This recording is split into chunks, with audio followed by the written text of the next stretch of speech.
Hey, everybody. Welcome to the Essential Credentials, episode 81. My name is Matt. I am joined by my co-host, Ryan, tonight. It's just the two of us here for a bit, and then we're going to bring in a third guest. We're going to have Dustin Abraham, who is the head creator of the Super Collectors Unite Facebook group. And we're really excited to have him on later. But for the first bit, it's just going to be me and Ryan. Ryan, how are you doing tonight, man? Doing great. It's hot here in the South. I think I told you guys, I thought my shirt was just going to instantly catch on fire when I walked outside. It's bad hot. But outside of the heat, we're doing pretty good. I think tonight's going to be good. I can get a few words in over Jeremy. So he won't stop talking in the podcast. So I can finally get something in on him. But he's relentless. He's relentless. No, I'm looking forward to this tonight. But we've been doing great. I mean, doing good. Braves are rolling along. Ronald's one still away from 60. I don't know if he'll get to 40 home runs, but 30 definitely I think is doable. So that's nice. And the M's are doing their thing over there. That's right, dude. You got the Mariners hat going on. I need a raised wristband so I can represent Glasnow having a one hitter in 6 innings today. And then of course I got my D Wade shirt on. He just made it to the Hall of Fame, which I never thought, and I'll admit this as a man, I never thought as a man I would tear up for what another man was saying that I'm not related to. And at the very end, he brought his dad on stage and told him he loved him. I was like, all right, that's it. That's awesome. And it's kind of like an end of an era, though, man. You think of how our lives kind of can be categorized as fans and hobbyists, and whether it's certain cards or certain players. And I was like, before I became a collector, I was 3 times as zoned in on learning how to do the things he was doing on the floor. So, I'm with you, man. The Mariners are first place right now. We just put a 17 or 16 spot on the Royals, which it's the Royals. So, but Julio Rodriguez, probably the hottest hitter in the game right now, minus Matt Olson and, of course, Acuna. But, some really exciting things going on for our guys, our guys that we collect, our teams that we support. Mm-hmm. And I thought it would be fun. I'll show everybody the visual for today, and then we'll kind of jump right in. But kind of going off that, we're gonna jump into kind of some of our goals here. So let's take a peek at what we got. If Matt can figure out his technology. Yeah. All right. There we go. So I got Fleury in there, by the way. Had to make sure to do that. But we're just going to kind of talk about where we're looking goal-wise for the second half. And we want to do that because people that are watching, we want you to think okay, we're getting into the school year. We're kind of getting into fall, hopefully sooner than later. Yeah. Which then, of course, leads into the holidays. And those are very busy times. So it's good for us to look at, what is the game plan going forward? My life and Ryan's life goes into more of a schedule-oriented life.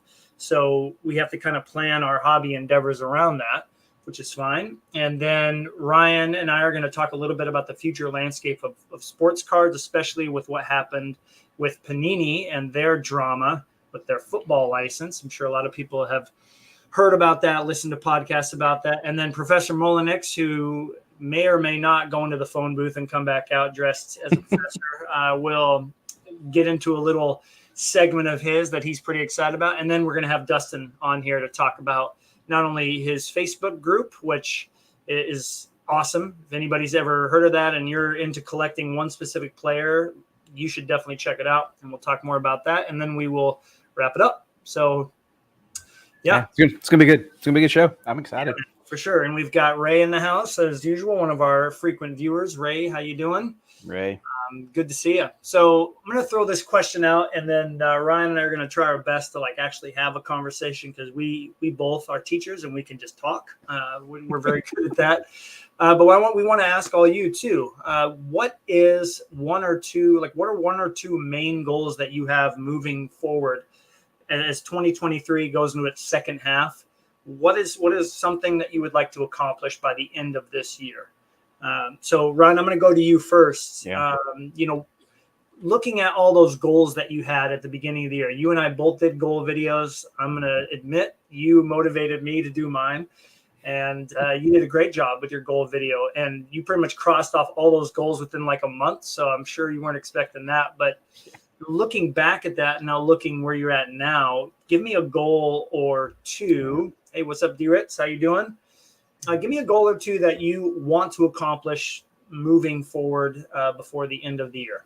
Yeah, I think my primary focus right now is dealing with all of this additional inventory that I've got, and that has been really something that has just kind of been pressing. And I did a video last week on it, just talking about, trying to give some tips on how to manage, a collection that size and what to do with it. And this stuff is really specific to an era of late 70s into probably 96, 97. There's some things that flood over later, but man, I just really wanted to start figuring out what's the best place to get this stuff moved to. And I've found a couple of Facebook groups that have been really good selling places to sell. And that's kind of what got some thoughts going about some things I want to talk about later on, related to, segments of the hobby itself and different people's approaches. But, I think primarily I want to just really, it's not that I want to get it gone because it's in my way. I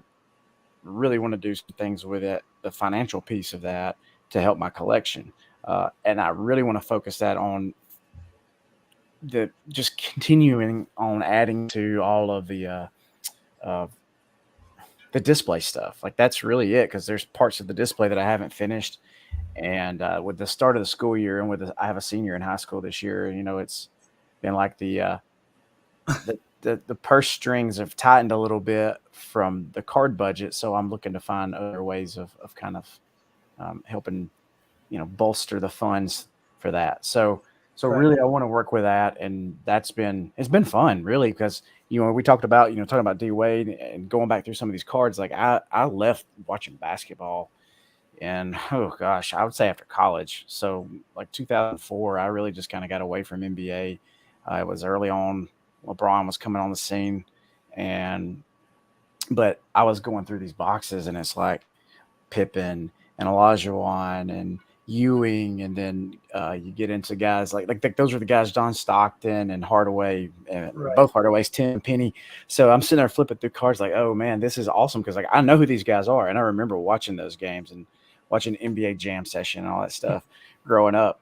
So that was pretty cool to kind of just reach back and touch back on some of that nostalgia there, and kind of get reacquainted with a sport that I was never a huge like basketball fan.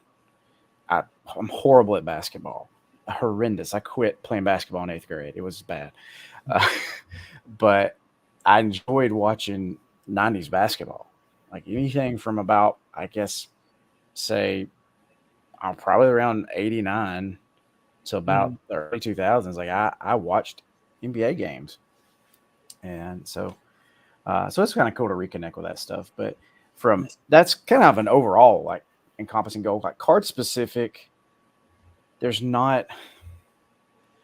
I was able to achieve a lot of the stuff with Lopez so early on, and then of course with Prism out now, there's a lot of parallels, and I'm not so worried about like getting them now, because they're going to be out there for a while. Right. So I just don't really have any specific card related goals that are pressing by the end of the year. A lot of those additional card goals, things like Hall of Fame cards, like I wanted to get a Roberto Clemente card or a Willie Mays card, a PSA graded or GC graded card, just to have. And that's just kind of one of those like back burner kind of things. Like if I do successfully hit all these major ones, that might be something I go after. So I feel like going into the end of the year I don't feel like, I mean, it should be pressure for your hobby but I don't feel like I have anything that like, oh man, I regret I didn't kind of go down this path for the year. So it's pretty set from the direction I'm going to move at this point. Well, you're pretty lucky too that Lopez, and I'm going to say lucky, but like it's nice for you compared to me, because all the current players have been removed from Panini products this year, which you know how much I enjoyed the Mosaic Baseball Chase, although he probably wouldn't have been in many Panini sets. Panini did put glass now in a lot of sets. So it's got to be really nice for you to have a rainbow to chase. And on that note, I think for me, I get to chase my first rainbow in, 8 months because Glasnow wasn't in Series 2 Topps. He's not in Topps Chrome. He was not in Topps Chrome's, what is it, Cosmic, which The looks Cosmic, yeah. So next year he'll be in all that stuff. I'm pretty sure with how well he's been pitching. But for me, I really like being able to have a specific card, like we call it chase cards, or having like a rainbow that I'm trying to complete. And for me, that's one of my biggest goals. And we kind of talked about this set already, but I have it on my website now. This Platinum Anniversary Chrome set, they did such a good job with it. And I think it's better than last year, if I'm being completely honest with you. Some of the players are more like active shots from games. Unfortunately, they didn't use one of Tyler, pitching or anything like that. They just did the photo shoot, the team photo shoot. But the cards are designed so nice, and the parallels are just so unique, other than like maybe these two, which are really hard to tell apart when you don't scan them. But which is crazy because the scan is pretty obvious, but to right. the naked eye, like when you sent us pictures of those, I couldn't tell the difference. Right, because I had bought this one over here, the fuchsia, thinking it was the red, and then I was like, wait a second. And then I had a guy that had listed one. I go, hey, can you send me like an in-hand picture of that card? I'm like, that's clearly pink. So then I found one that was very dark red, but yeah, in hand it's a lot harder to tell too. So I had a tough time with that one, but for me, it's been a slow grind. At the same time, it's been fast at the beginning. So like getting this black out of 10 was really exciting. So just trying to complete this. I mean, I don't know if we'll ever find the super, but being able to get the whole thing minus the superfractor would be a really outstanding accomplishment in my mind. And then I'd say on the Flurry front, Metal Universe is coming out this next week on Wednesday. And he's in a Minnesota Wild uniform, and which is green. And so to get a green PMG of Marc-Andre Fleury wearing a Wild uniform, it'll be his only Wild green PMG, obviously at this point. So those two things are kind of like my main focus, like 1A, 1B. Stature just came out for hockey, and that's probably one of the most beautiful design sets. Even if you don't collect hockey, I would recommend everybody to go look up Stature Hockey. I don't even know how to put it into comparison with a baseball set. I don't know if you can, Ryan, but like the details of the cards are just incredible. Like even the base cards are beautiful. So just picking up as many of those as I can of the non-autos. The autographs are just ridiculously expensive right now. So I've just kind of put those aside. So I would say that's it. I mean, there's some other sets coming out. I don't know. I'm sure Marc-Andre Fleury is going to be in the cup. So maybe a limited logo would be like before Christmas edition type thing. Yeah. But it's nice to not have tons of pressing things. And then on the side, Star Wars, the new Galaxy comes out this next week. And so maybe targeting 4 or 5 cards that I can check off the list. Like I want the prism parallel of this card because of the picture.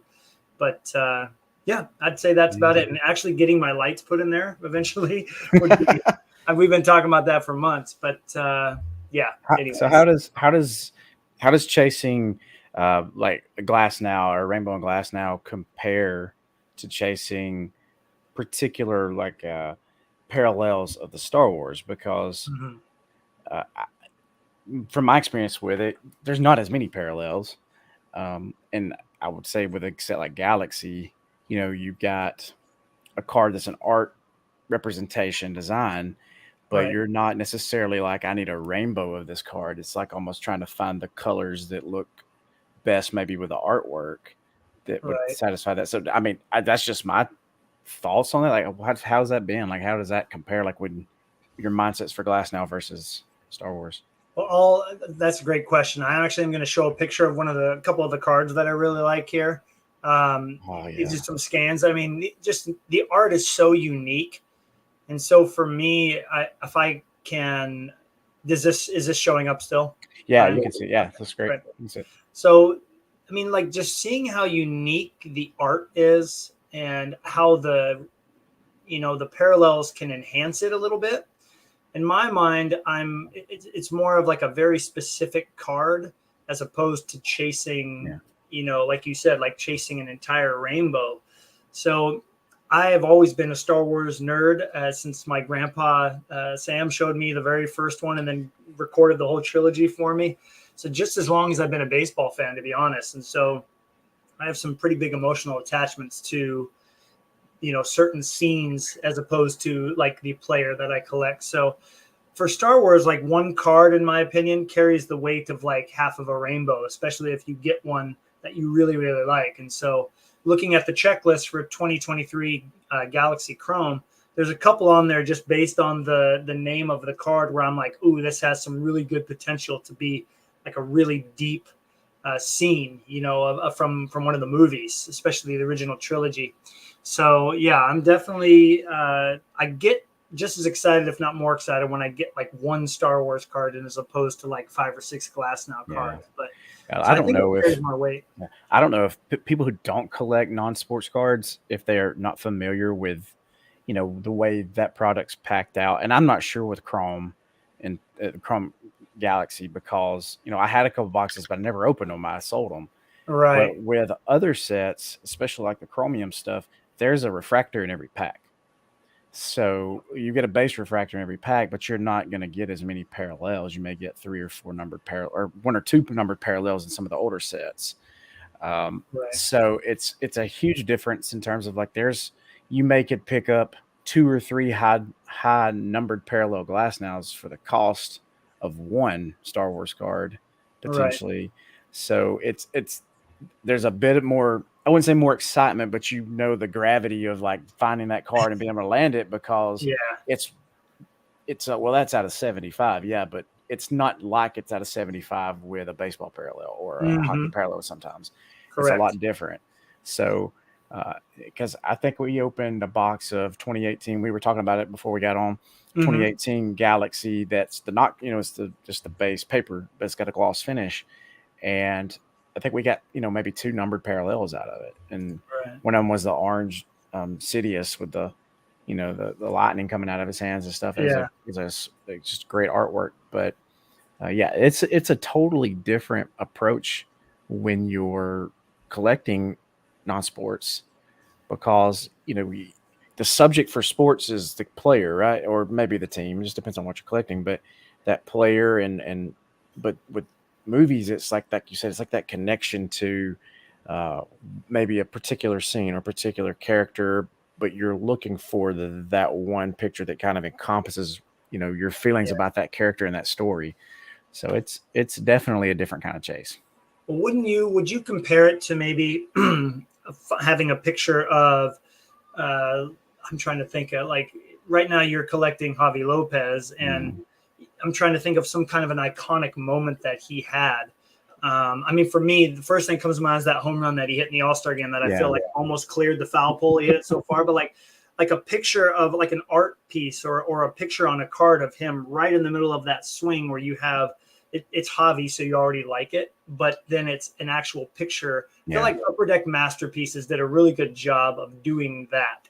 And that's Mhm. a set that I think would be awesome. But how would you compare it to Javi and Star Wars? Like what card in a Javi Lopez collection would tick the same box? Well, for him, it's because he's not such a high end, guy that people are collecting. So there's cards that are high end of his that are way more affordable than a Right. lot of other cards. I agree with But that. but I would say like maybe some of the prize collection cards are Mhm. probably on par Yeah. with pulling a nice like one of my favorite cards that we've pulled out of any Star Wars product is a plate because like the hits are typically like you think for sports like I'm looking for an autograph, right? Or I'm Yeah. a nice auto or a really nice patch if it's game worn. Um, but with this, like a plate or a sketch, particularly sketches, but Yeah. that could be your hit for the box. And normally your auto is some puppeteer guy or something that, Yeah. you know, but that's more of a fun chase. So I would say like we hit a plate out of that same set, and it was like one of my favorite Star Wars movies now is the Rogue One movie, That's a particularly good on the move. standalone piece. So it's them on Scarif, and it's the cast, and then Scarif's in the background. Like it's a pretty cool picture, That's a pretty sick. cool design. So like to me, that might be on par with a Lopez that I've been looking for a while. Okay. That's like that might not be comparable value wise. But in terms of like it's up there with more of the rarer cards. Like it's going to be something, and it's not PMG level, anything like that for me for him. But I would say, at least like in that price collection kind of lane, or Hmm. you know something that's like a low number parallel. Like I got some one of ones that I would say are very comparable with Nice. that. So now, like you're talking about iconic moments, you think about sports compared to that. Like for me, the Freeman card from Heritage, where he's caught the baseball, to win the World Series, and he's down Yeah. on his hands, like that to me is like that's an iconic card Oh yeah. that just connects. Like that's closure for fans, and I think even with him moving on to LA and the time that's passed with that, I'm a Braves fan, but I'm a Freddie Freeman fan because if you didn't spend the time to kind of just learn who he was as a person, and I don't know, there's a podcast, or not a podcast, but there's an interview of him and Mookie Betts a week ago or so. But you Hmm. just like he's the same guy there as he was in Atlanta, Right. and he creates the same kind of relationship. So I'm still a huge Freddie Freeman fan. I don't collect a lot of his stuff because I don't have that connection right with the team. Right. And I feel like I had such a big collection. I kind of wanted to narrow it down to what was more special. Right. So yeah, it's hard. Sometimes it's hard. It's almost like apples and oranges at times to try to compare the two, to try to find something that's equal. But when you find the right card from either one, you have that same kind of feeling about it being added to your Mhm. collection, like that. That's equal, whether values equal or not.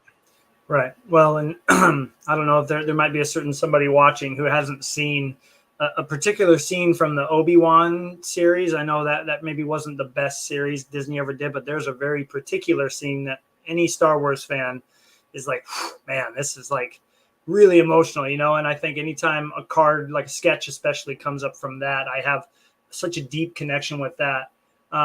If not equal to a Glass Now 101, more maybe. So that's how I kind of knew that it was a good endeavor to go down. I mean, obviously the Jefferson stuff was really fun. He was on my fantasy team, and I still love watching that guy play. But I could tell that was the direction I needed to go. And we have those priorities that change in the hobby. There's nothing wrong with that. Greg's collecting Kevin Garnett now. I mean, you just have things that change, and there's nothing wrong with Yeah, that. So well, yeah, that's what a hobby is, man. It's fluid to me. I mean, you've got to go with what I mean, it's supposed to be for enjoyment. I mean, that's a piece of it. right. So you gotta enjoy what you're doing if that's the reason you got into it. So Right. All right. Well, before we move on to the next segment here, I just kind of want to see where our two rainbows are at, because a lot of people in here are chasing the same thing, especially when we talk to Dustin. A lot of super collectors in that group are going for that rainbow from Platinum Anniversary, but you are chasing that Lopez rainbow from Prism. And I'm assuming Prism is just like it's always been. Tyler, who's yeah. been on here a few times with us, he went after the McGuire one. I don't know how close he got, but just real quick, how many parallels are there, or how many cards are there altogether, and then how many do you have left to get? Oh, you shouldn't have asked me that. Ah, top of your head. Yeah. Well, I'll tell you, when I took a screenshot of it, it covers the entire screen of my phone from top to bottom. I think it's between 25 and 30. I mean, if you're counting the one-on-ones Okay. as well, it's a lot. And that's, the autos, I think it's 12 autographs. Wow. So, Elliot's autos on top of yeah, the so and it's a different, which is cool because it's a different image and it's set up to be a different shot. But really, what's funny with his is, so 20, without being way off, I would say around 25. I mean, it's a Prism set, so Okay. you know how it is. But Wow. with the autos, you're talking 4 one of ones. So there's a white sparkle. That's There's a right. there's then of course there's a gold vinyl. There's a couple other ones, a black one. Yep. Um, and then when you get into the parallels, you've got those crazy, like there's the cracked ice, but then there's a blue cracked ice, a green cracked ice. Mm-hmm. So for me, like the key focus was low number parallels that come up that are up for auction, and because I know I'm going to get the best deal I'm going to get out of them. I mean, Yeah. there's 3 gold autos that are listed right now. One was purchased, I kind of missed it. I knew it was there. I should have bought it, but it was kind of like, yeah, I don't need to buy anything right now, so I just let it kind of go. It was just it wasn't better more of a financial decision than anything. But like the guy relisted it for $75. He gave $30 for it, so I offered him 30 on eBay. He did respond though with 55, and then I just let it go. But the other two are listed like at 100, 120.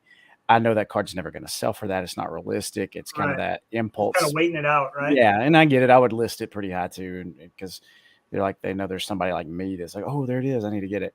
That strategy is find those low number parallels, whether they're auto or not autoed, and try to pull in as many of those as I can quickly, and then all those other ones are like going to be $1 to $2 and 99 cents shipping or $1.50 shipping. Like I'm not going to pay more than $3, because people are going to list them like that. So Yep. if depending on who you're chasing, if you're just chasing like somebody that's is not really going to be like, if you're not chasing an upper level guy, like a high tier guy, you can really wait out this set and take your time with it, because I'll tell you, like Select from 2020, remember we chased that Oh rainbow. yeah, that was a I'm 2021. Yeah. Yeah.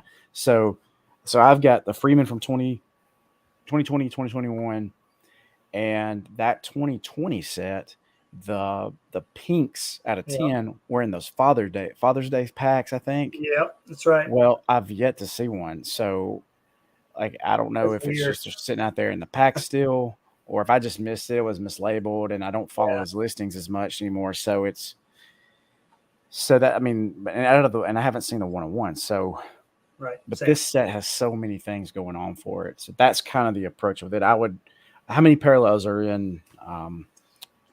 Believe there's 35 or 36, 34, something like that. I'm still missing 9, but there's a couple like really tricky ones, right? There's a gold prism, which is 1 out of 401 blaster packs, and then there's a red prism, which is 1 out of 800 blaster packs. I mean, that's probably out of 10 or less. And then, of course, you've got all the different red refractors and some oranges and stuff that I'm missing. So I'm missing, including the super, I'm missing only 9. And there's some on eBay on auction, some that aren't. So I'm going to be able to get pretty close if I can win the auctions that are going on. But I think when you're chasing a rainbow, it's always, you got to have a strategy. For me, I was like, well, if it's under $10 for most of it, even 5 or less, just click the buy it now and just start crossing these off. But sometimes it can be really tricky. And then when the super comes up, or one of the one-on-ones, you got to make a heavy play for it, because a lot of people that are not chasing the rainbows. So yeah, no, I'm with you. It's 35. I've got the picture. I just hadn't counted them. So we're in the same boat then. Yeah, we're in the same boat. So it's a big number, but that's kind of something when we kind of go to another segment, but I kind of bring it up here. With rainbow, chasing a rainbow it's not necessarily a thing of scarcity, but it's manufactured rarity, right? Sure. And it gives a collector an opportunity to find another place to focus, part of their hobby and what they're doing. You're collecting. The whole purpose is to go out to hunt, to find, to gather in, and then once you get it all together, to admire the work right along the way. Right.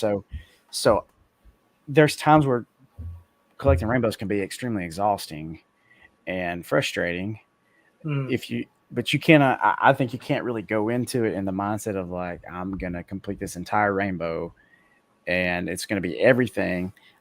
Just like I almost look at it like it's not necessarily the same thing, but there's some similarities to trying to build master sets of just a certain set, right? Oh, so base cards, subsets, parallel, like that's a very long process somebody's going to go through with that. Nowadays, too, with how big sets are, yeah, there's no way, man. So but I'll talk a little bit more about that with the manufactured rarity side of things. Okay. But with the rainbow piece of it, like that's one of those things where I can be like, okay, I'm going to put this on the back burner. I'm going to check listings until that one I feel like I really need to go hammer, because if I check my searches or I check everything I've got saved and I've got like 6 green, cracked ice parallels sitting there anywhere from $1.50 to $7 listed, right? So I'm going to have an opportunity to get that card at some point. Right. Yeah, you'll be able to figure it out. I mean, especially I've noticed too, when 2021 Platinum Anniversary came out, a lot less was getting listed of Tyler Glass now, and now people were just throwing tons of stuff up. So I don't know if more people are opening product now and less people are doing group breaks. But I definitely was noticing a lot more going up earlier. But with hockey, it's not like that. It takes a long time for it to come back out. And so I'm starting to kind of be able to strategize a little bit more, or in the words of George W. Bush, use some good strategery when I'm putting these.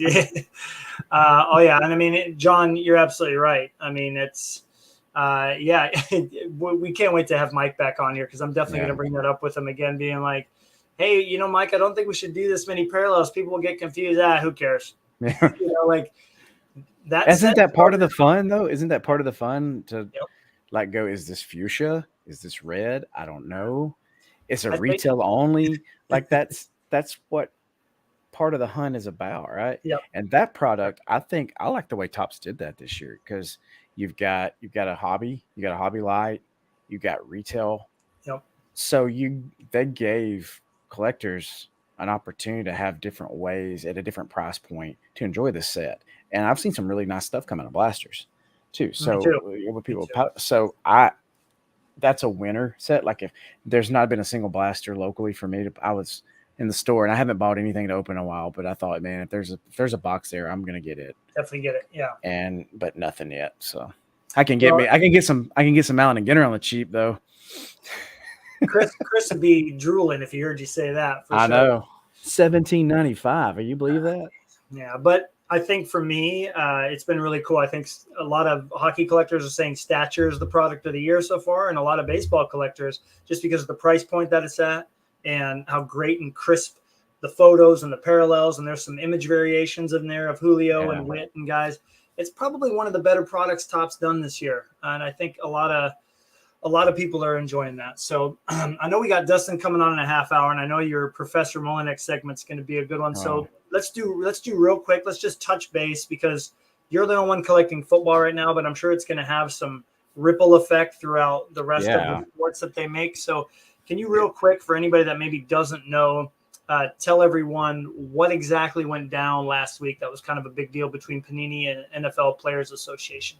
Yeah, most definitely. And I had some notes here that I was going to use to help me, and now I've lost them. So give me just a second, and I will. So I can kind of. So of course, I mean, and part of that is like trying to go back and just look at the timeline of what happened with everything. It goes all the way back, to 2021 when we kind of had the bombshell news that Topps, the company that is the staple like for baseball, is now lost their exclusive.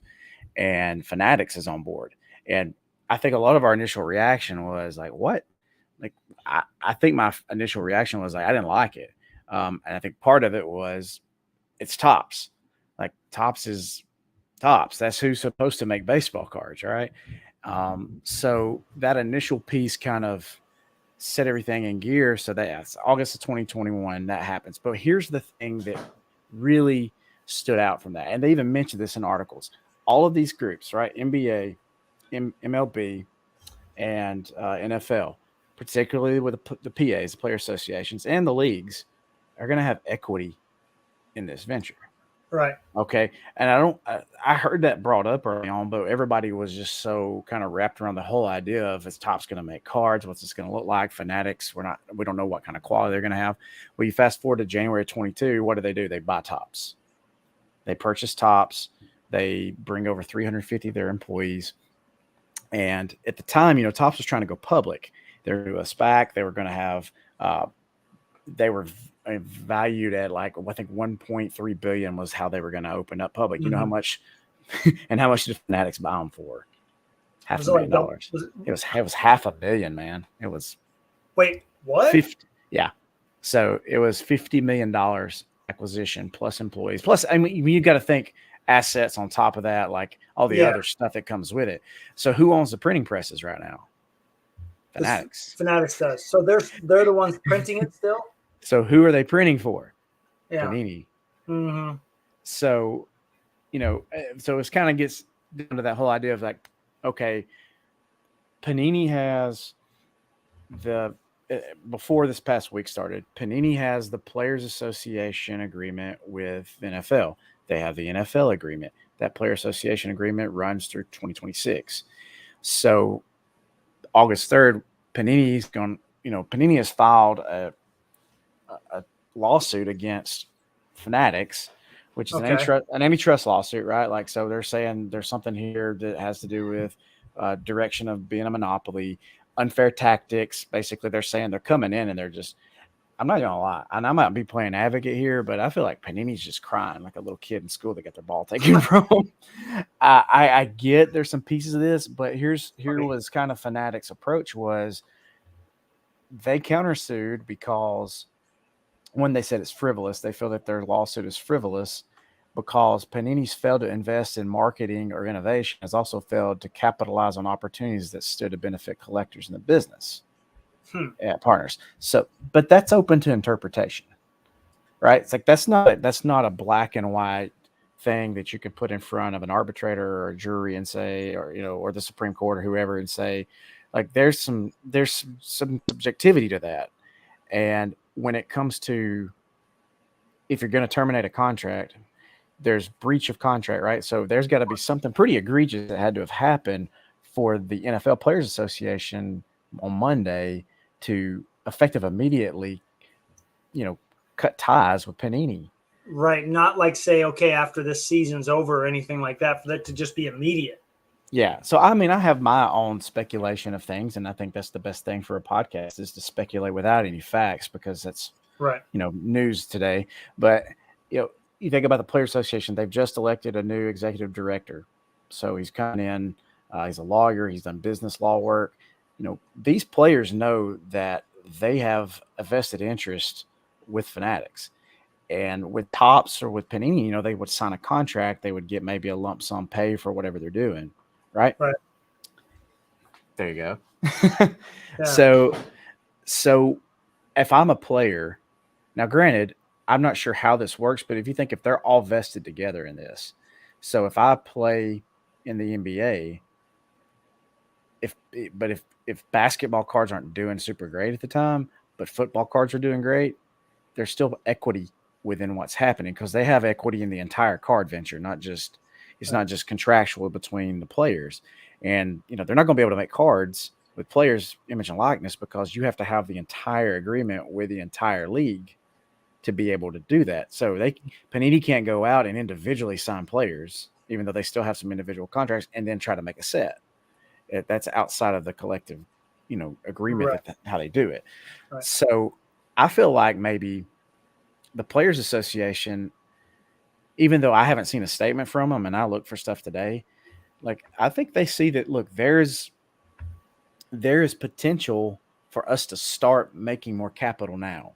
And if Panini's not doing things in our best interest, because I don't necessarily think Fanatics is behind the strings pulling, doing this, but supposedly, but I think they are maybe with the leverage that they're using because they've backed Panini in a corner.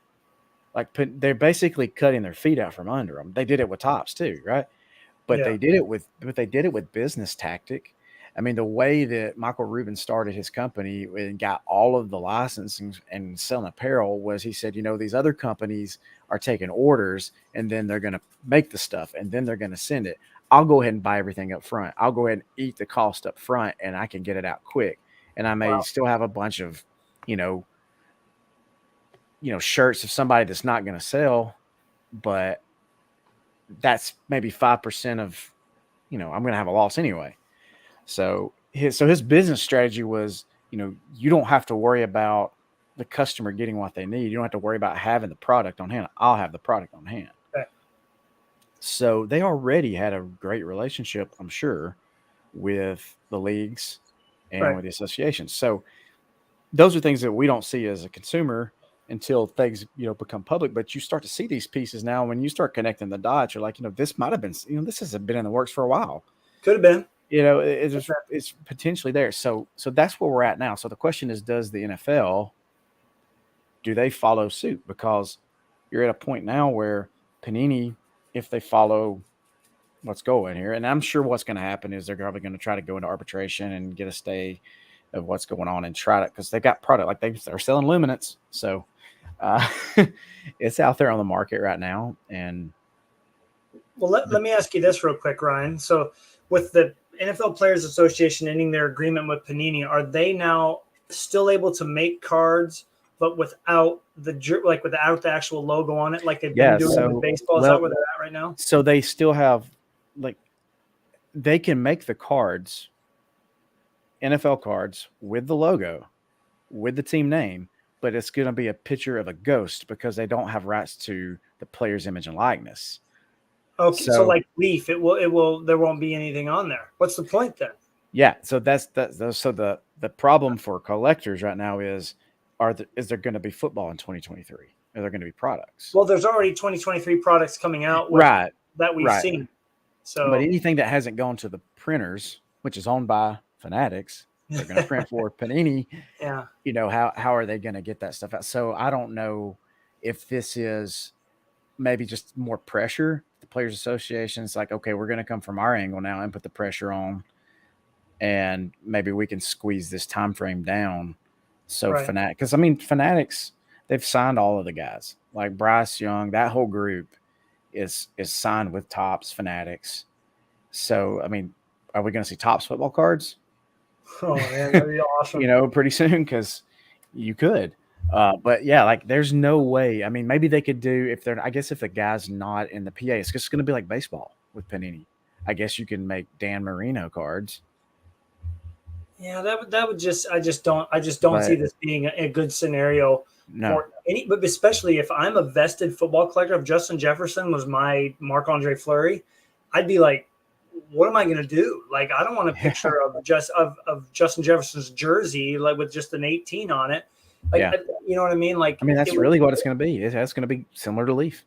But that's just, that's terrible. I mean, I really feel for football collectors, and you know, and I gotta say, I said this once I got into collecting Marc-Andre Fleury. I feel like Upper Deck, thank goodness they're around still, because if this was going on and with hockey, you know, and it would just be a nightmare. So anyway, I just wanted you to be able to kind of give a quick overview. Look, smart by NHL's Player Association and Upper Deck getting together and getting something figured out when all this happened a couple of years ago, and just going ahead and iron all that out. So you don't have to worry about hockey. You know, this is just baseball, football, and basketball. I mean,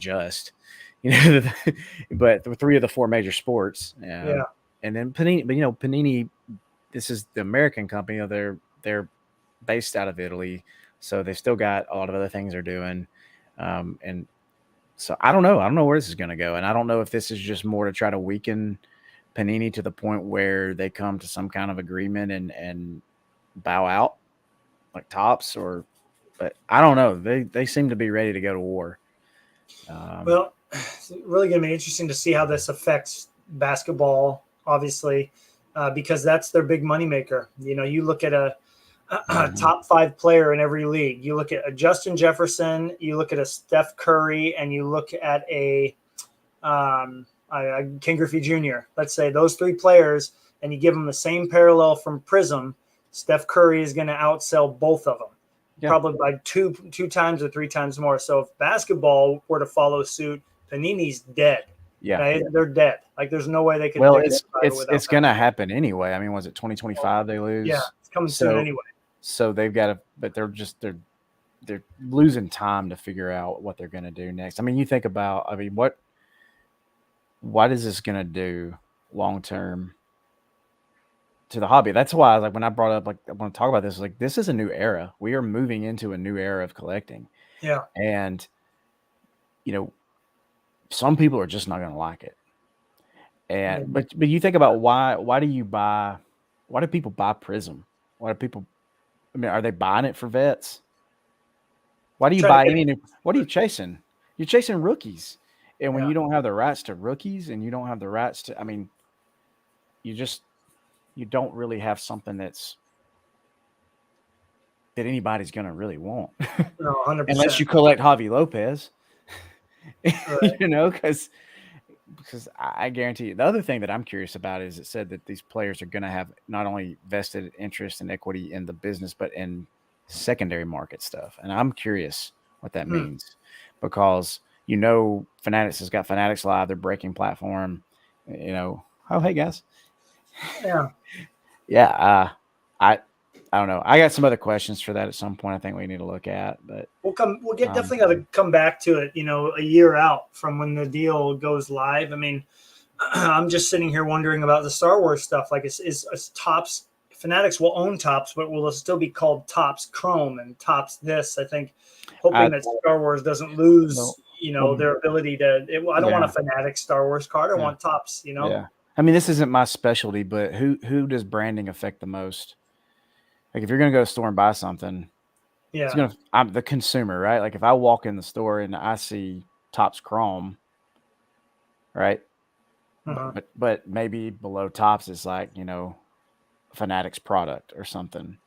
Like, they're going to have to market it in a way that keeps people interested. Like, and then maybe they gradually, like, when you make transitions in anything, a more gradual approach tends to help get people to move with the change versus just boom, we're going to cut it all and change it. And Fanatic, I don't trust any major corporation, because they're in it to make money. Yeah, they're going to tell you, they're going to tell you they can care about the consumer all they want, but they're in it for whoever's investing in themselves. That's their job. I mean, that's what they're doing. And I don't blame them. But I don't have to spend money with them either if I don't want to. So. Well, I think neither of us really open products, so it's tough for us. It's hard to relate because we just buy singles. We like players. We don't like the products.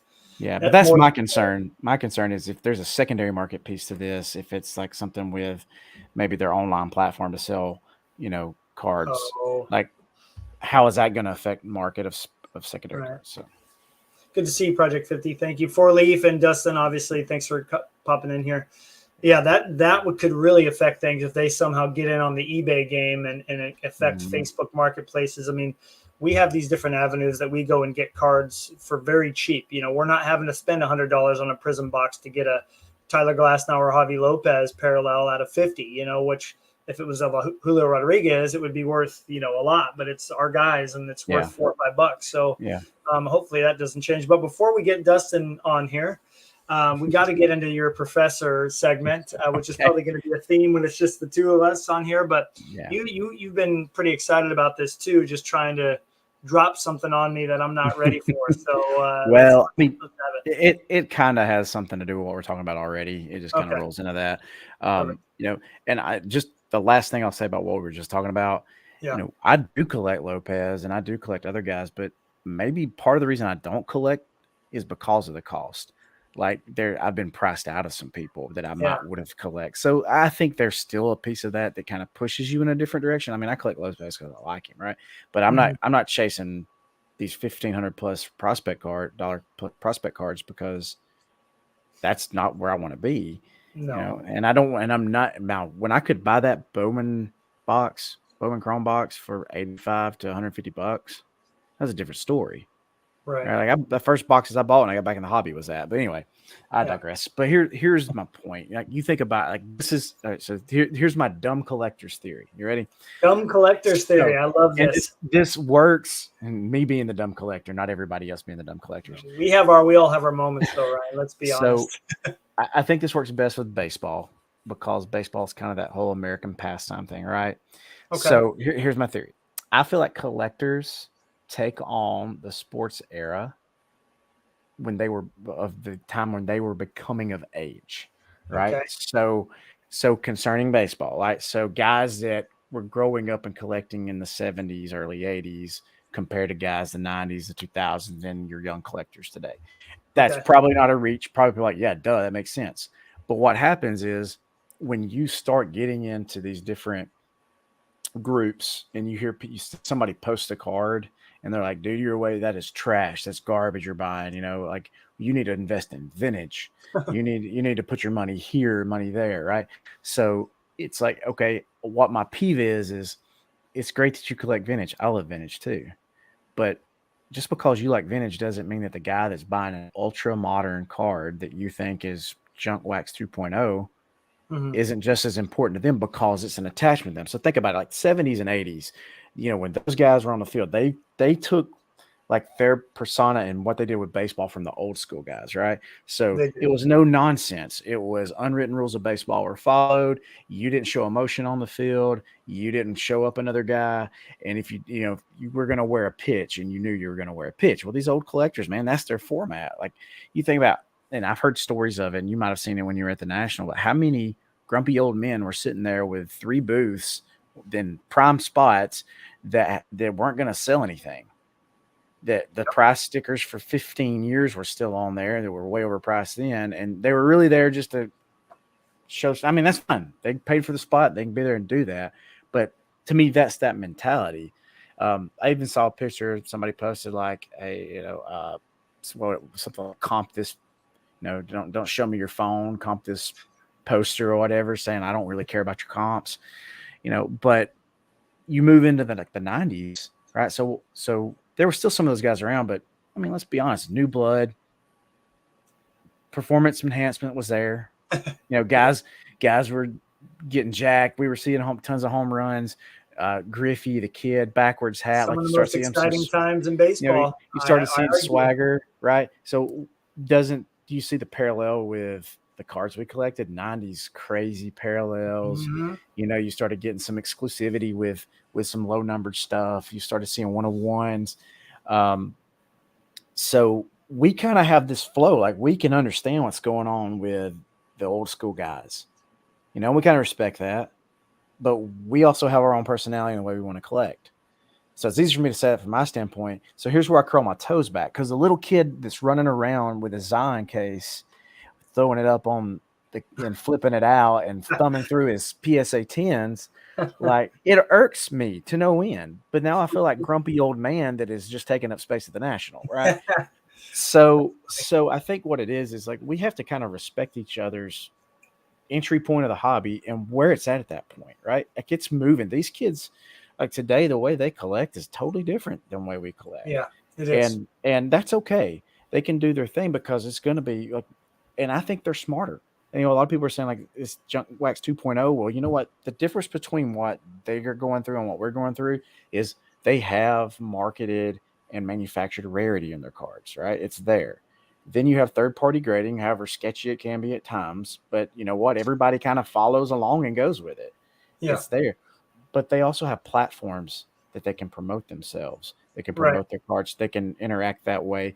And they have a ton of information that they can research and use. So I don't see it being like it was when we were kids and you had the big crash. I just feel like there's a huge difference in those two eras, even though it may be massively printed, but there's greater understanding of production runs and things like that from the past to try to help alleviate some of that along the way. So, Mhm. I mean, a guy plays in the league for 15 years and he's in 15 sets a year. He's going to have a lot of autographs out there. Yeah. But when you build in, to me, an autograph to 5 versus an autograph to 50 is still an autograph. It's just a matter Right. of, do I feel like I want that to be kind of rarity to me, right? So, it's kind of crazy. So this is the graphic, and then I'm going to digress here. So I'm going to try to share my Yeah, because screen. I definitely have something I want to add to this, but you keep going. You're on a roll. This will not take long at all if I can actually share my screen correctly here. All right. Let's see. Share screen. You can go ahead and do your thing while I'm doing this. All right. So the only thing that came to mind while you were talking about that, Ryan, is it's really hard to measure someone's passion in this hobby. Someone's passion for this hobby can be represented in a variety of ways, whether collecting 80s, vintage, 90s, modern, ultra modern, graded, not graded, only 101s, only certain players. Like I like seeing the kids that do that have the passion. I struggle when I see them like, will you take this much for this card? And then without even chatting with the dealer or whoever, just move on to the next table. I saw that a couple times at the National. Oh, yeah. It's the personable side of things that I don't like collectors, the younger collectors who have placed no importance on that, where it's all about me, promote myself, look at how awesome these cards are. And those are the same people that hit you with the messages, the DMs on Instagram. Hey, is that Flurry for sale? Like, dude, nowhere does it, like, look at my page. I've actually said that to him, like, is there any indication to you anywhere that these are for sale? Because I'm guessing you will find that answer to be no. But I think at the same time, I love watching people who are personable, who are passionate, no matter what they collect. Those are the type of people that I will always find myself supporting. So Yeah. Well, you and I both know. I mean, we work with kids on a daily basis, and they're different. You know, I'm stinking at the screen share thing. Okay, here we go. You can also send it to me, and I can put it up on the screen too. So if you want to do it through Messenger, dude, I figured it out. I'm trying. Don't pay no attention to. There it is. All right. Okay. All right. We up now. All right. So play at home, guys. Play along here, guys, in the chat. All right. So here's what we got. You got 10 cards on the screen. T206 Ty Cobb. That's a PSA 2. So what I did was everything's PSA. So same grading company. And so what do you think, first of all, is probably the biggest similarity? You probably saw it already. But what do you think is similar with all these? You want me to say what's the similarity between all these? Yeah, like what do you think is the main similarity between all of these? And there's more than one. Well, they're rare because they are all graded. So having all of these graded makes them rare. Okay, so subjectively, right? Based off of but it's still the same subjective opinion across the board. If you had the same grader, but it's the same company with the same policy. Okay. Let's look. So these are different eras, right? Like you got 2 pre-war cards, one that's early 1900s, one that's right before the war. So you got a Gowdy card, you got the Cobb and the T206, you got a post-war Mantle. This is a 52 Bowman. It's not a 52 Topps because it's like one of those cards that really just does not fit in this. Like that's a monster card, right? Yeah. You got the 68 Jerry Kuzman rookie that everybody wants because it's Jerry Kuzman, not the Nolan Ryan rookie. But there's different grades, right? So the grades are different. We got a 75 George Brett rookie. We got an 82 Ripken. So that Brett's a mint 9. The Ripken's a Jim mint 10. We got an 86 Bonds. No, it's a Tiffany. All right. So that's a Tiffany Jim mint 10. You got the future credential there of Griffey from 98. Mm-hmm. Everybody understands the Topps update with the Trout, right? And that's the Diamond Anniversary card. And then you got J-Rod's 2018. Yeah. So first Bowman Gold. Yeah, first Bowman Gold, right? And this is now look at this card. It's a Jim Mint card with an auto 10. So dual auto. So there's something else. Like so if you had to pick a card on this screen, which one probably has the most appeal to you? Okay, well, I think I know that I've now they're all the same price, correct? Pretty close. Pretty close. See, okay, that pretty close. Now, so I did some. This is sales over the last, I would say, within the last 3 to 4 months. I mean, visual appeal for me. Yeah, I know exactly where you're going with this. The first card that comes to mind is the era that I collected in. It's the Griffey, 100%. Of course, it's the Griffey. So. What about yourself? Were you, because you're into vintage more, but you and I are about the same age. So was it the Griffey or was it the Mantle was the second one for me? I love that 52 Bowman. That's a beautiful. Oh yeah. I mean, it would either be the Griffey or the Ripken, really, because that card is special to me just because it's a birth year card kind of thing. You know, that's your birth year set. But that card was always one that like I wanted as a kid, but could never. I just could never get it and afford it. And I didn't really even understand vintage back then. But yeah, like as I've gotten older, like if you had all 10 of these cards, you would have a wonderful, diversified collection. If some really rare cards that have great value. But the key thing with this is, and now there's some disparity. You know, if you look at J-Rod, it's like 7,400. I could have picked another card that was probably around 4,800 and put on here. So he's the highest. What's the lowest one on there? 57. 5650. The funny enough, the lowest one on here is the Babe Ruth card because it's a 1, but who cares? It still is amazing. Yeah. So let's average it out, all things equal, because I was trying to find what you said. What you can see is you can go get a poor Gowdy Ruth for nearly the same thing. You can buy a Jim Mint 10 Ripken in 82, right? That's crazy, man. But here's the deal. Like there's people who love that vintage stuff. Yep. So, and then there's people, but sometimes they're going to turn around and just hate on people who love the Trout update card. Right. But at the end of the day, like I see what you're I'm not calling these investments. I'm calling it like an asset, right? If you spend doing. $6,500 on any one of these cards, it's a $6,500 asset that you have that you Right. can that if it sells for the same price, you can liquidate it and have their value is you have $6,500, and it $6,500 spends the same. I don't care whose picture's on the card. Yep. Correct. So to me, collect what you like, find what you like, what area you like, and do it. And there's no reason to really, because there's the same values in all these different areas because we build Right. that value as collectors. Yep. We determine what we think something is worth, and you can find a card in any era with that same value. So, well, I think that you said that very well there, Ryan, and exactly. There's no need to throw shade at somebody for collecting something that they do, whether it's a player or an era.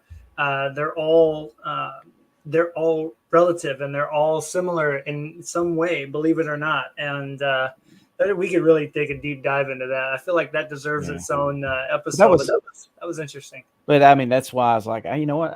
I've got back into vintage again because, like, doesn't really matter. Vintage is going to hold. I mean, it's probably a safe buy, but in the long run, there's somebody that's going to want.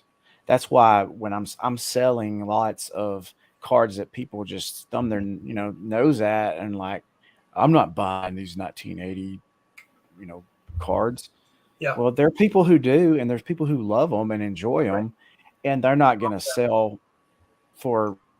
You're not going to sell them for what you're going to sell for some things, but I have enough volume for it to work and to put some pretty nice things out there that people are looking for. So, just goes to show, man, a lot more collectors out there than I think people can think of for any era. But speaking of passionate collectors, it's awesome that we have the opportunity to have Dustin on here. We've talked about him.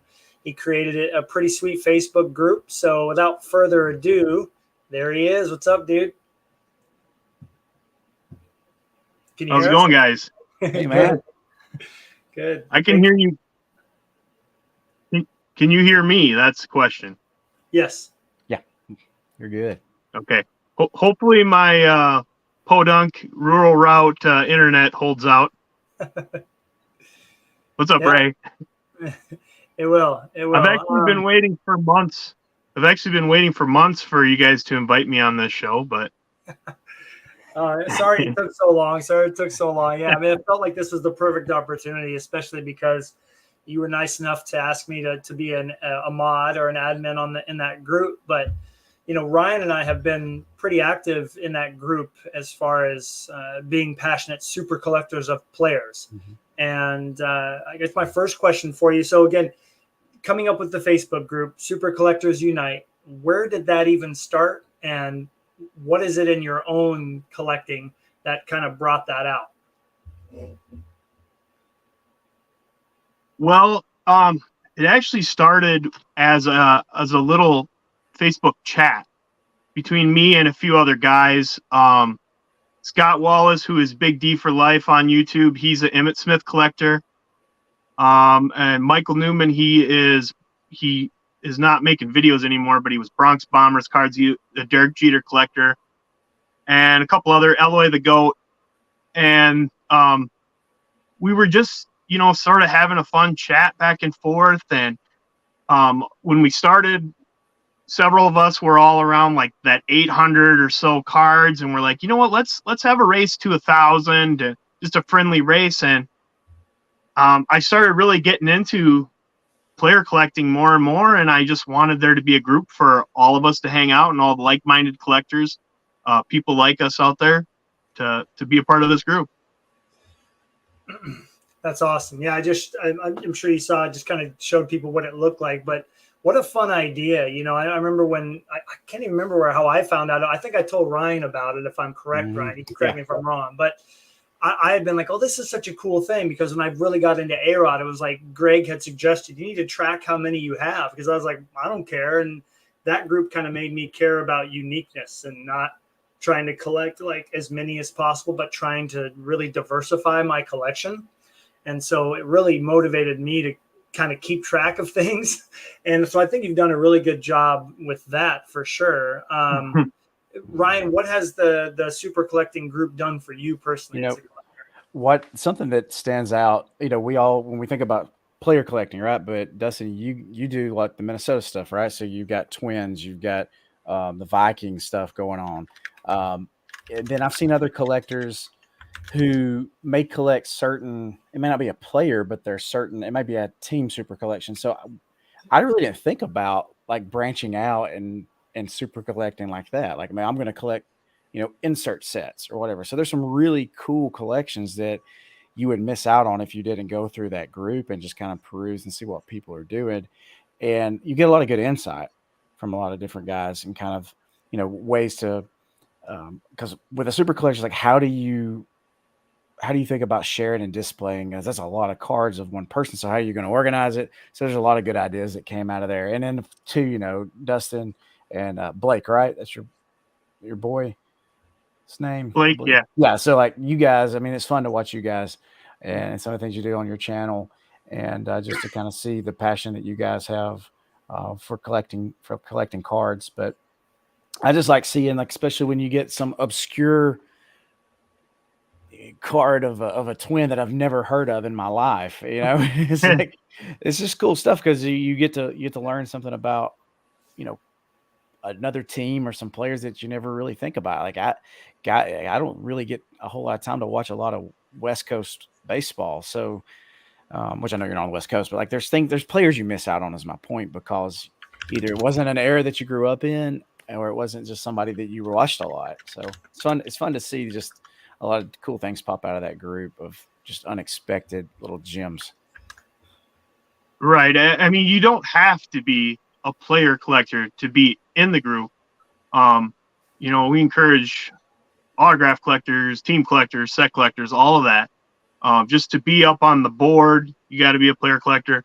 But what I love about the group, and I think makes it pretty unique, is that it is such a wide, eclectic group of players that people collect. There's baseball, football, there's a few hockey, there's some basketball, there's even a couple non-sports collections on there. And there's a lot of great Facebook groups, but I think there wasn't really a Facebook group like this, because like there was like Barry Bonds collectors and Roger Clemens collectors, King Griffey Jr. collectors, but there wasn't really a group that was sort of all inclusive. And even with some of the insert groups and stuff, I'd go on an insert group and it would be 90s baseball rare insert collectors. And I'm like, these guys, they know their shit. They know a lot of stuff. And so I have this football card I would love to ask a question about. Somebody in the group probably knows. So then I'd post a football card and ask a question, and immediately it's taken down because it's not a baseball card. And that happened to me. And it's just like, that kind of clicked with me too. And it's like, why can't we, share memorabilia or share different sports? Why can't we have everything all at once? Yep. Yeah. No, and that's probably the best part about the group, especially, we're going to get back to how we can do the collector of the week. That was something that was great. I know, Ryan, you were featured. Tyler was featured. I don't know if Will was featured. I think Will was at one point with his Ripkins.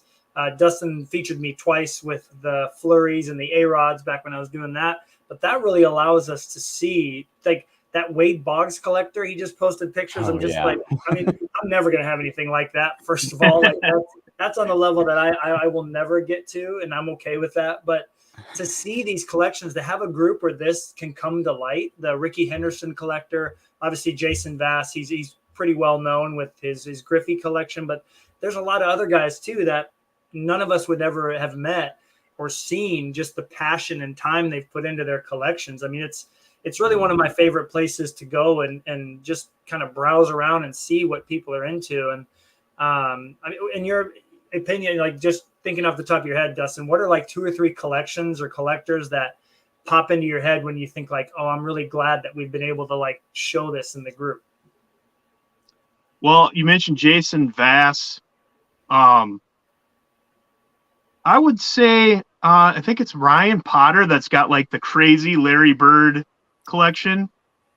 I've been trying to get him to be a featured collector, but he's always busy and he can't. He never answers me. He says, "Oh, I'll do it later. I'll do it later." Yeah. there's just so many great collections. It's hard to pick just a couple, but I love when they post, like the Wade Boggs collector just posted, and you mentioned that Ken Corser, Ricky Henderson collection's amazing. I love showing my wife those because I'm like, hey, look, I'm not as insane as you think I am. I could be worse. Yeah, I've definitely. I don't know, Ryan, if you've done this, but I've showed my girlfriend a couple of those. I'm like, see, I don't want anything close to this. Like, this is never going to happen. Just part of a room, Yeah. I use the Wade Boggs pictures all the time. That's like my go-to. But that is so crazy. I mean, it's one of those things where it's like, yeah, I would probably do that though if you could. If I could, I'd probably do it. It would be nuts. It would. But yeah, I love seeing just the random, and not random, but it's just to see things like, I mean, I still like collecting cards outside of my super collection. So when something goes up and I'm like, oh, that's a sweet Ricky Henderson that I've never seen or didn't even think about. Like there's, I think it might have been Ray mentioned like oddball stuff in the chat. He said something about like oddball cards. Like that's one of the coolest things to see stuff like you don't really think about being out there. And so it's really cool because there's some cards that I've seen guys put up and like, oh, I need to either go find my guy and see if he's like that, or I want to find that card. Like that would be a really cool addition for my Hall of Fame, PC, and I like that specific card for it. Right. No, they're very. Yeah, I do that a lot with. Yeah, go ahead. Go ahead. Well, I do that a lot with cards. If somebody puts one up, it's like, wow, that's a beautiful set. Is there any Twins or Vikings in that set or what? I do that all the time. I head right to Trading Card Database and see what the checklist is of that set. I actually have a card that made me think of you the other day as I'm going through all this stuff. And I took a picture and showed it to Matt and some other guys in the group. But immediately, because of that, I thought of you because of the Super Collector group. And it's oh my gosh, Carter, wide receiver, 90s. Chris Carter, thank you. Chris Carter. Yeah, my dementia kicked in there. Sorry. But it's the Cartsupial from Pacific. And I'm thinking like, this is a pretty, it's a weird card. I'm like, he probably has it, but I'll find out if he does or not. But but because of that group, like there's people you immediately think of like, oh yeah, I need to see and reach out to them and see if they got this card. So I love that about the group.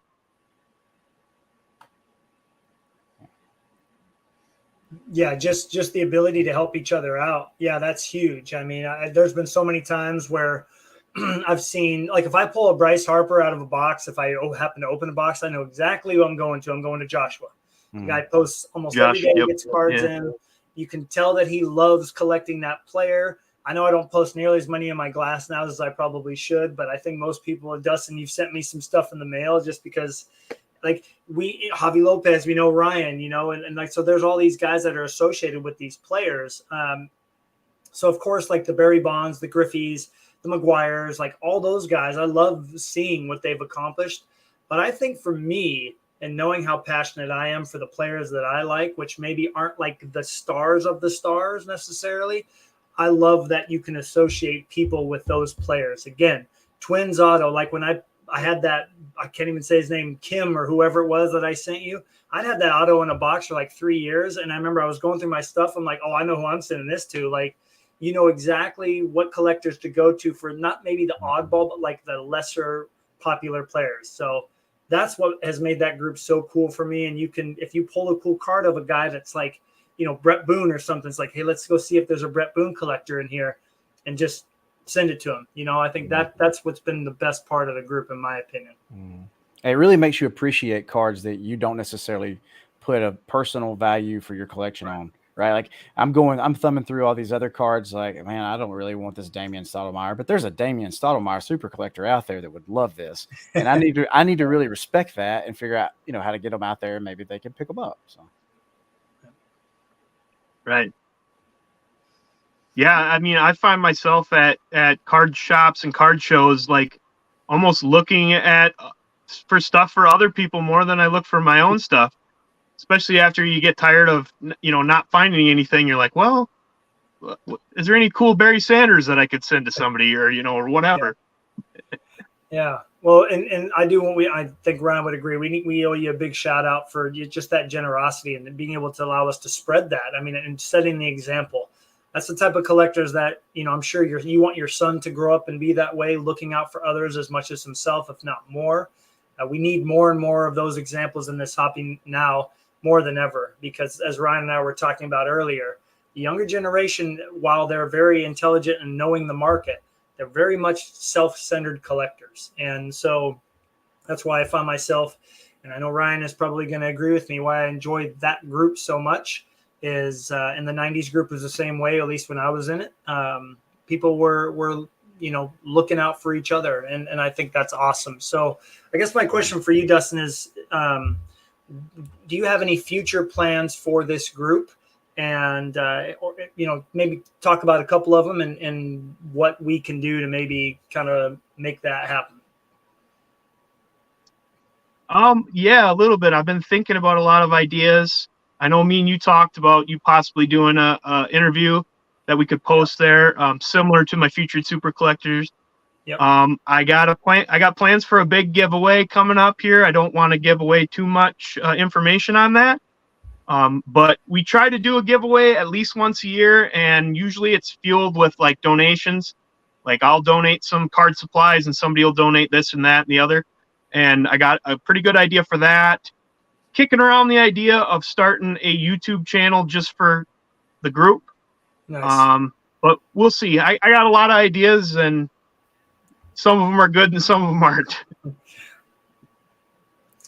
What about you, Ryan? I mean, if you is seeing all the different variety and content and collectors and personalities that are in that group, throw an idea out that you think would be fun to bring up the engagement. I like the idea of just like the short videos. I mean, because you see the cards, but we make a deeper connection to the person behind the cards. And I know not everybody's probably as comfortable, maybe sitting down and doing an interview, but there's ways of doing that to kind of help them be more comfortable. And there's things you can do in the editing and the post to help them out. So, right. Trust me, watch my raw YouTube videos. They're way worse than the ones I edit. So I've seen some outtakes. They're pretty good. Yeah. So yeah, you can only be you can only get rid of the Southern so much. It's still there, but I like the idea of just having some short featured, maybe a 2-3 minute video that's pinned at the top of the page.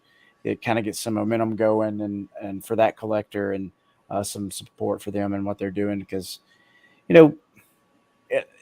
platforms like this allow people who are like-minded and enjoy similar things to spend time together. Like we want to have this part of our collection. We want to talk to people who, understand what they're collecting and understand what you're doing. And it's hard to have that outreach sometimes if you're not around collectors in your own home or your community, because there's more people abroad that I spend time hanging out with talking about cards than locally. So, and it's probably like that for a lot of us. But to be able to start having those connections in that group, that would be something that I think would be a fantastic thing to do. I like that idea. Yeah, I love we talked about the crazy rooms and the crazy collections, but one of my favorite things about when I did the featured super collector was like people that collected players that you were kind of like, that weren't really that great of players, maybe only played a few leagues or a few years in the league or whatever, and learning about why they collect that person and how they have a connection with that player. That really interested me a lot. That was one of my favorite parts about it. Yeah, I agree. And I in my head, Ryan is going in the same direction. When I got interviewed on the news station, I was like, well, how are you going to like splice in what I'm talking about and show them the pictures that I've taken? And in my mind, I kind of am thinking that would be really fun, even if, they wouldn't even have to be on camera, but they could be talking about their collection. And there can be, like little videos spliced with pictures while they're answering. And like you did in the group, Dustin, on all the featured super collectors, Ryan and I answered the exact same questions, but they were very different answers. And so having a set list of questions that everybody answers, but then you can splice it in with pictures and videos of their collection. I mean, that would be really fun to do. and I think a lot of people would enjoy that because we're all visual people, obviously. So yeah, I think it would be great, and it's going to be awesome to be able to bring these collections to life even more, like you said, of like the Joey Coras of the world, and who should I say, who's the infamous player that Chris and Will always talk about? Homer Bush. Yes. The people who collect players like that, or Kent Herbeck or somebody like that. I think it would be really cool to hear about the why, as opposed to like, oh, these cards are great, but like, why do you collect Kent Herbeck, when you could be collecting, Carlos Correa or somebody like that. So had totally found out like there's a guy that because of the group, I considered starting a super collection just because I knew that was a thing that people did and they were cool with it. But it's just one of those stories. So I haven't done it yet, but I'm this close to starting, and it might be a goal for next year. But Steve Woodard, who pitched in Milwaukee, I think 2 or 3 years. I can't remember where else he was at, but Steve is from Alabama. He's from a town called Hartselle, and went on to pitch right-handed pitch. He said if he was left-handed, he'd still be pitching today. But Steve has training clinics here locally in our Tri-County area. So he trains and works with kids from 8, 9 years old all the way up through semi-pro guys or whoever needs to come in and work with them. But he's so good with these young kids, and he's still very mindful of the old school way of, you got to be well-rounded as a player, but he's does such a great job with these kids. And it's like, you would never have thought I'm not going to collect Steve Woodard cards because of what his records or what his stats were. And I'm collecting because I know who the guy is and what he means to the sport. So it's kind of cool to think about how people have those connections. Definitely. Now, Dustin, obviously, based upon your YouTube channel, I do want to talk about this real quick. Your son Blake collects with you, and you guys get to enjoy this hobby together. Talk a little bit about what does that mean to you, and what kind of examples are you trying to set for him as he gets older and gets into this hobby? Obviously, we know the Fanatics thing is coming, and a lot of changes are probably coming down the road that way. But talk a little bit about your experiences with him thus far. Yeah, I mean, actually, the whole reason why I collect is because of him. Because I collected when I was a kid, and like most of us, I put it away or quit doing it. And then I think it was around about 2017, he was talking about Pokemon cards, and I was like, well, I don't know anything about Pokemon cards. I can't really be knowledgeable enough to help you, but if you wanted, you like sports, if you want to collect sports cards, I could, I could share in it a little bit more with you. And so we started collecting, and shortly thereafter started a YouTube page. Haven't really looked back since. He isn't in my channel as much anymore. He's just kind of, he's older. He has more reserve about being in front of a camera than he used to. So he doesn't, plus he's busy. He's a teenager, so he's busy all the time. I think he was 8 years old when we started the channel, and now he's 14 and he's starting high school here in a few days. So It's crazy, but I guess just, like you said, setting a good example with, connecting with other collectors. I started out curating his collection for him, organizing it, showing him how to take care of things that you care about and that are valuable. That's a big part of it. But yeah, I just enjoy doing it with him, and it's a way for us to bond and create a stronger relationship. That's awesome. Love to hear about that. That's I'm curious, like his perspective on collecting. Like, is it? Do you feel that he's learned that from you, or do you see like he has different tendencies than you have based off of kind of where you grew up in collecting? Because my kids are like that. Like my son doesn't want to be on camera anymore with me, but they've bounced around to so many different things. So kind of how does he kind of see the hobby? Yeah, he's definitely different from me the way he collects. He likes opening packs, and and we all like opening packs, but like I don't, I just do it very occasionally. But he, whenever we go to a shop or something, he's like, he wants a hobby box or whatever. He doesn't want to look through the singles. He definitely doesn't want to look through the vintage cards. He doesn't want to look for Kirby cards. But it was really fun though, going to the National with him and watching him walk around. And he bought some cards. He actually bought a vintage card, which was cool. He bought a Roberto Clemente card. Awesome. And sold a couple cards. So that was really cool. Nice. But yeah, just he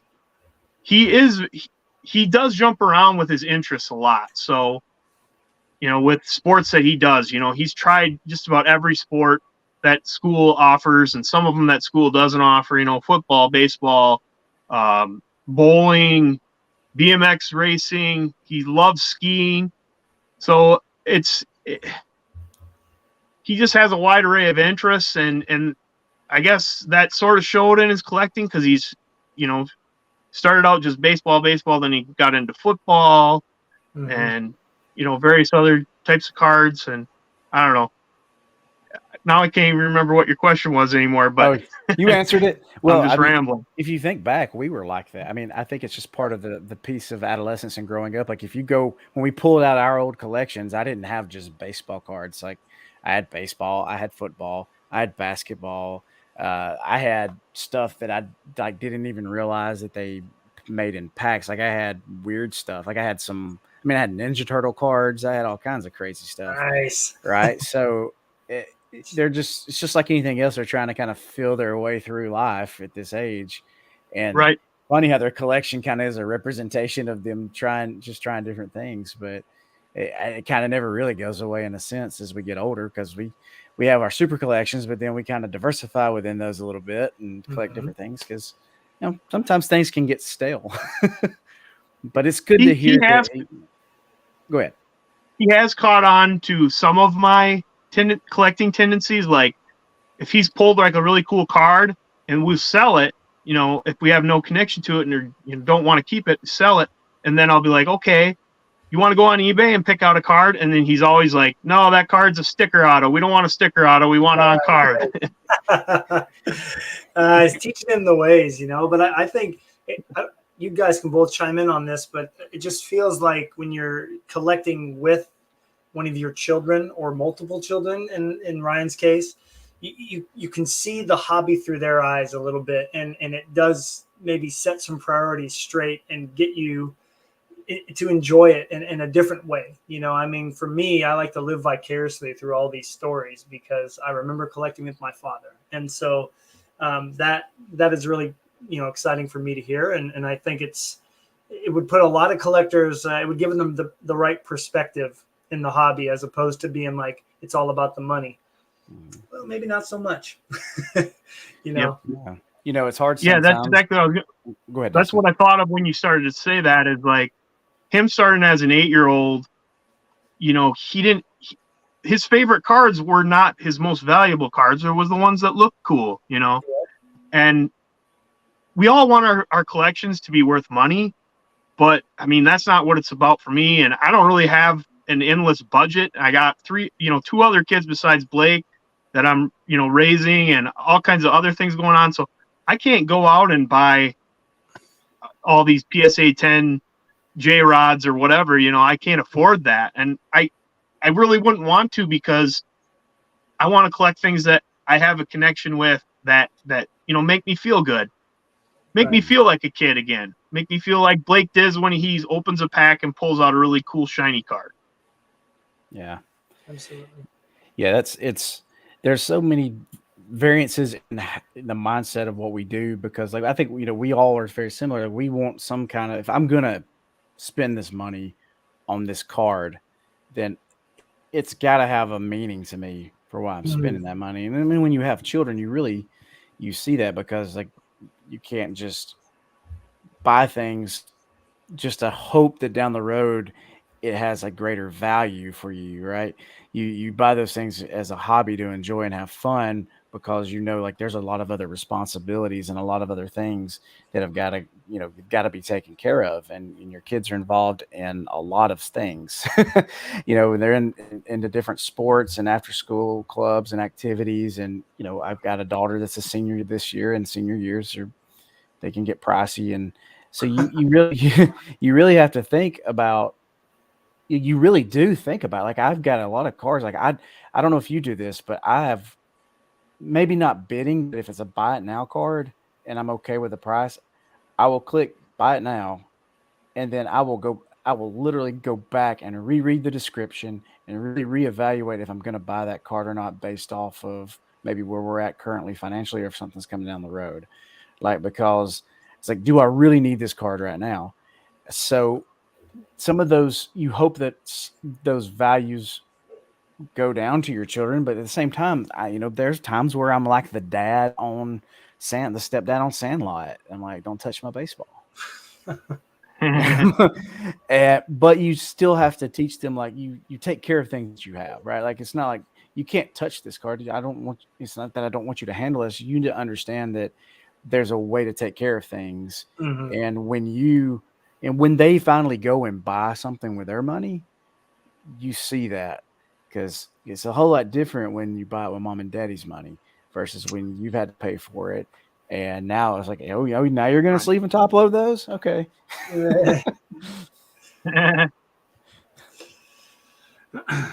That's all good, really good points, Ryan, for sure. But, well, I know we're kind of running up on toward the end of the show here, but Dustin, I just ask you one more question here, and then we'll wrap it up.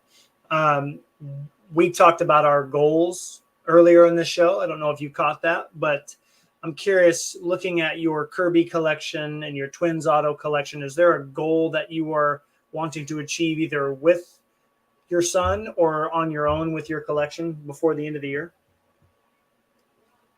I did watch most of your guys' show before I hopped on here. I was thinking about this while you guys were talking about it, and I really don't have a goal for the rest of the year. My goal at the beginning of the year, I wanted to get one of my top tier Twins autos, like the ones that are $100 or more, and I achieved that. I got a Jim Thome autograph this year, and I think next, I'll probably have set some goals next year. I try not to set too many goals because I just want to take things as they come. I want to be patient and not like try to force things. So I'd say if I can add maybe 25 new Twins autos to the collection next year, I'll be satisfied with that. Nice. I'd like to also probably get to 1,000 unique Chris Carter cards if I can next year. I think I'm 700 and some right now. Okay. So hopefully by the end of next year. As far as the Kirby goes, there's I got a few out there that I'm sort of aiming at, but I'm not going to set a goal for that. I just want to be patient and take what I can get and keep adding to my count. Because you guys talked about chasing rainbows too, and I've never really I've never chased a Kirby rainbow, because my Kirby rainbow is like every Kirby ever made. So one of each. All right. So I never really chased a Kirby rainbow because, man, frankly, his modern cards are really expensive, and I'd rather pay that amount for a playing days card than a modern card for him. Awesome. Yeah. Great. Well, appreciate you coming on here, and it won't be the last time, obviously. Sorry it took so long to get you on here. I don't know. In my mind, I was like, you're always trying to plan, like, how can you weave in, somebody, and we were talking about doing just like a one-on-one, and I thought, well, what a better platform than to come on the podcast and kind of talk about your group, talk about how it started and who you are as a collector. And yeah, definitely look forward to having you come on here again. And we're looking forward to hearing about the giveaway too. That's really nice that you're doing that. And if anybody's watching that's a super collector, again, go to Facebook, type in Super Collectors Unite with an exclamation point. We'll be happy to get you in there. You just got to answer some questions about who you collect and all this kind of stuff. But we've all had a really positive experience in there. And to be completely honest, I don't know if Ryan agrees with me on this one or you do, Dustin, but I'm surprised there's not more engagement in that group. I feel like there's so many passionate collectors in there. We just got to bring people out of the woodwork and, come out and chat and answer some questions and show off some cards, because there's some, and even the non-card stuff, and there's some incredible collections that we need to unearth. So hopefully this new little video idea that I've got, and watch me, I'll weave Ryan into this because he's a better editor than me for now, but just trying to put something together that is quickly viewable, but really expose that collection to everybody, so hopefully we can do that. Yeah, I'll really just only say one more thing about the group, and that's like you guys having me on and talking about the group in such a positive way, and the fact that I get regularly, messages from people saying how much they love the group and how much they appreciate the group. Man, that really makes me feel good, and it's really something that I've become pretty proud of is that group. So, yeah. Done a great job with it. Yeah, kudos to you, man. It's a great group. It really is. And it's one that when it, because I try not to be, I got out of a ton of groups because I had so many things in my feed. Yeah. And as I narrowed it down, like that was one that I knew was not going anywhere, because it's just a place you go where it's so chill. Everybody's so, the people are genuine, and it's not braggadocious. It's just like, hey, we're all striving towards a common goal. And when you see somebody, add to their card, that list expands, and you're like, man, that's awesome. I'm so happy for them. And then, like Matt talks about a lot of times, it just motivates you to kind of keep driving. And then you go, like, then you're not just adding cards for the sake of adding cards. You're adding it because you see, like, yeah, this is some incentive because I see some like-minded collectors doing it. And then I can go after certain specific cards now versus just, just to hit a number. So I love it. Thanks for doing it. Yeah, and no selling is a great thing too, because I didn't want it to turn into another marketplace. I mean, there's nothing wrong with selling cards on Facebook. There's just thousands of friggin' Facebook groups where you can sell cards, and I didn't want this group to be that. I think it's great in terms of if I were to pull a $10 or less card, Ryan would do the same. I know he would. And the person doesn't have it, I'm just going to send it to them. Like that, I'm benefiting way more by making a connection and helping somebody out, and I'll feel way better about myself than I would if I went to Facebook or eBay to sell this card. However, if I were to pull like a 101 Bryce Harper, well, I mean, none of us are just going to send that to is it Justin? Did I get that right? Joseph, Justin? I think it's Josh. Josh. Thank you, yeah. Josh. I'm not just going to send it to him. I mean, nobody would do that. But you would say, Josh, I've got a card. You need to message me. Like, let's talk. And we need to get this in your collection. Mm-hmm. I think doing it behind the scenes, that's more than perfectly fine because it's not taking up the page, but it's a way to connect us. And that alone is valuable. So I've got some ideas like how we can maybe put some posts to like get people to be involved, just like they did in the 90s group. Like, hey, like we've been lately, Ryan, you've seen it, the platinum anniversary. We've got the Musina collector. He's out there posting stuff in there. I'm in there. And then different people are like, here's my progress, the Roland collector. And we've got all sorts of people posting stuff. So I think that's great. And we need more of that in that group because there's some pretty sweet stuff out there that people share in common, so hopefully we can do that. Yeah, I know. And I'm not sure if this would benefit, but this might help, Dustin, because sometimes I'm like apprehensive sometimes of what I'm going to post, and not necessarily in that group, but for the same reason, like you were talking earlier, like, I want to share this card, but I'm afraid the post might get taken down. So maybe what are some things that people can feel, hey, I'm comfortable putting this up, even if I don't think this is what most people would call a super collection. Like, is there a certain number you feel that like is comfortable for people to feel like, hey, it's okay? Or like if they're just starting a collection? To me, it's any number. We picked an arbitrary number, 250 unique cards. And the only reason why I picked that arbitrary number, because I didn't want to keep track of everyone's 40 Tom Brady cards. I didn't want to keep track of like so many collections because it's already a lot of work to update that at least once a week. Yeah. So, I mean, hey, all of our collections are super. I don't want anybody to feel small in that group. I want to see everybody's stuff. And a lot of people collect players that don't even have 250 unique cards, Yeah. and those collections are even more special. Like when there's a guy that has 180 cards and you have 175 of them, that's amazing. Like, please share that. Yeah, I agree. I mean, that was what came to mind, Ryan, when you said that. I'm like, I've seen people post like, hey, I don't have 250, but I have found this many. Isn't there a guy that's chasing like 3 of a player and that's all he has left? It's a baseball player. Is it Wonderful? The funny guy that's got the funny name? Yeah, exactly. Yeah. It was a Brave Mons or something. It's Mons is his last name or Wonderful, whatever. Wonderful Mons or something. I can't remember. It's so cool. Like there's only 3 left of all of his cards, including every 101. I'm like, this deserves to be featured, even though it's not 250. So like, I think in my mind, it's like, how can we get people to be more motivated to share what they've got? I mean, like, look at Ray, with his Ichiro collection. I don't know the last time he's posted in there, but it's like people would love to see just the breadth of what that collection looks like. We've shared websites, we've shared Instagram. Like, I think there's a variety of ways to do that, but there's so many cool collections in that group. And I think it's a very underappreciated group as far as what or who is in there and what is in there. So I definitely look forward to hopefully helping you unearth some things in the future. But yeah, no, thanks again for coming on here, Dustin. We really appreciate it. And again, thanks for bringing us all together as super collectors. We're all very passionate about